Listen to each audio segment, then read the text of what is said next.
महाविस्फोट का सिद्धांत, महाविस्फोट का सिद्धांत,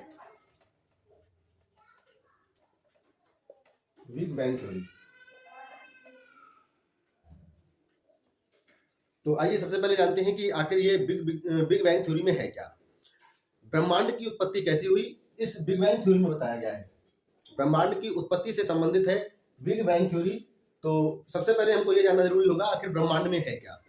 देखिए, ब्रह्मांड में सिर्फ दो ही चीजें हैं, या तो स्टार और या फिर स्पेस। पूरे ब्रह्मांड में या तो तारे हैं या फिर तारों के बीच खाली जगह। इस तरह से या तो स्टार होंगे और दो स्टारों के बीच खाली जगह, यही है पूरा ब्रह्मांड। पूरा खेल स्टार और स्टार के बीच खाली जगह का है। तो इस बिग बैंग थ्योरी में आपको यही बताया गया है कि आखिर ब्रह्मांड की उत्पत्ति कैसे हुई। ठीक है, तो हम देखेंगे कि बिग बैंग सिद्धांत क्या है। इस बिग बैंग सिद्धांत को दिया था जॉर्ज लेमन तेरे ने। जॉर्ज लेमन तेरे, इस बिग बैंग सिद्धांत को किसने दिया था? जॉर्ज लेमन तेरे ने। जॉर्ज लेमन तेरे ने इस सिद्धांत को 15 मिलियन वर्ष पहले दिया था।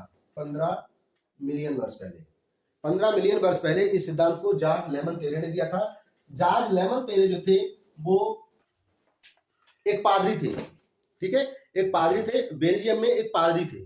पादरी जो होते हैं, क्रिश्चियन जो होते हैं, क्रिश्चियन के जो पादरी होते हैं वो बहुत ज्यादा पढ़े लिखे होते हैं। पादरी बनने के लिए वो सिर्फ जो उनको पादरी के लिए जरूरत होती है वही नहीं पढ़ते, उसके अलावा भी बहुत सारा कुछ पढ़े हुए होते हैं। वो बहुत विद्वान होते हैं। आप देखिए कि जॉर्ज लेमन तेरे जो एक चर्च में पादरी थे, बेल्जियम में पादरी थे, वो ब्रह्मांड की उत्पत्ति का सिद्धांत दे रहे हैं, महाविस्फोट का सिद्धांत दे रहे हैं, बिग बैंग थ्योरी दे रहे हैं। तो जॉर्ज लेमन तेरे ने क्या बताया? जॉर्ज लेमन तेरे ने बताया कि सबसे पहले जो था एक ही तारा था। भाई आप समझ रहे हैं ना, ब्रह्मांड में सारा खेल क्या है। अभी हमने बताया आपको कि ब्रह्मांड में सिर्फ दो चीजें हैं, या तो स्टार है और या स्पेस है। तो ब्रह्मांड की उत्पत्ति का मतलब क्या है? यही तो बताना है कि तारे कैसे बने। इतने सारे तारे जो आप रात में देखते हैं, वो इतने सारे तारे आखिर कैसे बने, यही तो बताना है ब्रह्मांड की उत्पत्ति में। और सारा खेल जो हम पढ़ते हैं वो ब्रह्मांड में सब तारे के बारे में ही पढ़ते हैं। तारों का ही सारा खेल है। सूर्य क्या है? जो पृथ्वी पर ऊर्जा का सबसे बड़ा स्रोत है, सूर्य क्या है? सूर्य भी एक तारा है। तो जॉर्ज लेमन तेरे ने बताया कि जो पहले था वो सिर्फ एक तारा था। अच्छा, एक नाम आपने पहली या दूसरी वीडियो अगर आपने देखी होगी तो उसमें एक नाम आया था black hole. Black hole, black hole एक नाम आया था।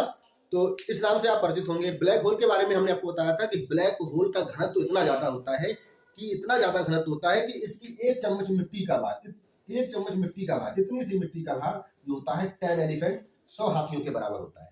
इतना घनत्व होता है इसके अंदर, इतना ज्यादा गुरुत्वाकर्षण होता है कि ये अपने ऊपर आने वाले प्रकाश को भी वापस नहीं जाने देता है।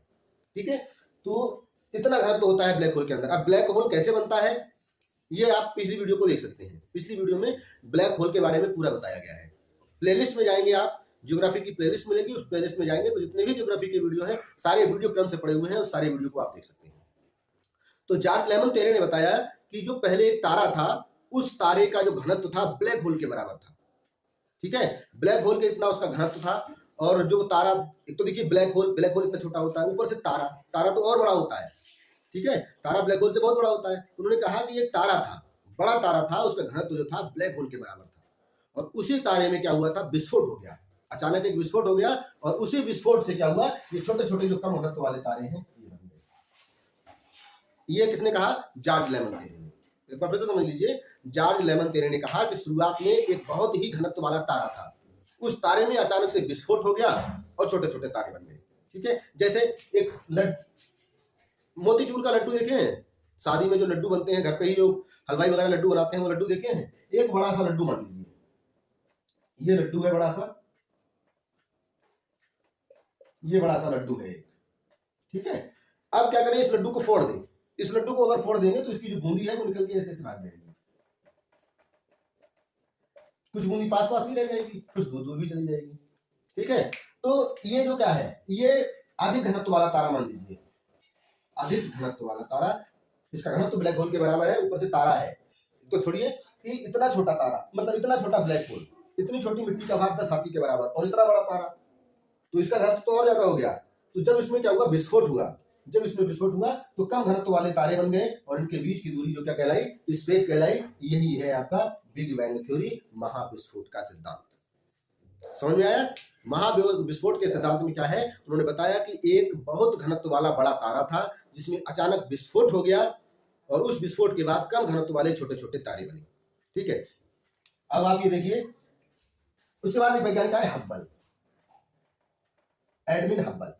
ठीक है, एडविन हब्बल ने एक दूरबीन बनाई, उस दूरबीन का नाम भी क्या था, हब्बल रखा गया। एडविन हब्बल ने एक दूरबीन बनाई, उस दूरबीन का नाम हब्बल रखा और उस दूरबीन को क्या करा उन्होंने, अंतरिक्ष में भेज दिया। अंतरिक्ष में भेजने पर उन्होंने क्या पाया कि जो स्टार हैं, जो तारे हैं, वो अभी भी एक दूसरे से क्या है, दूर जा रहे हैं। इसका मतलब क्या हुआ कि ब्रह्मांड अभी विस्तारित हो रहा है, ब्रह्मांड अभी फैल रहा है। अब इस बात से ये देखिए, ये निष्कर्ष निकला कि जो पहले अधिक घनत्व वाला तारा था, वो तारे में विस्फोट क्यों हुआ?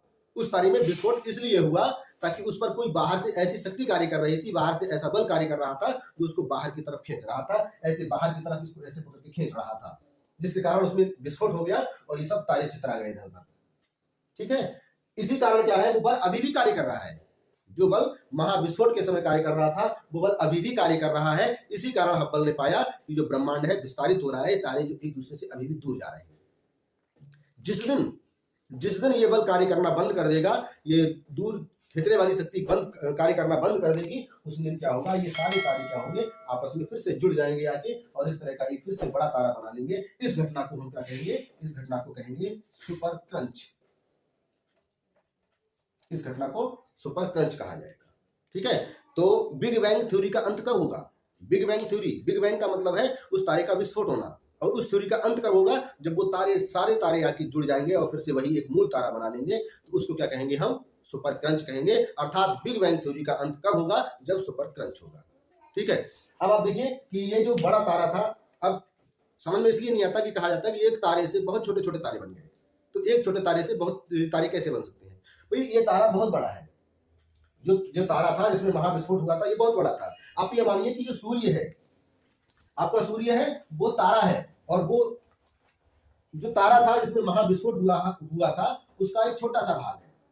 ठीक है, ये जो तारा है, ये सूर्य मान लीजिए आप, तो ये सूर्य जो है वो महाविस्फोट के समय जो बड़ा तारा था, उस तारे का जैसे लड्डू में एक बूंदी का टुकड़ा होता है, उस तरह से ये सूर्य है। और सूर्य कितना है? सूर्य पृथ्वी से 109 गुना बड़ा है।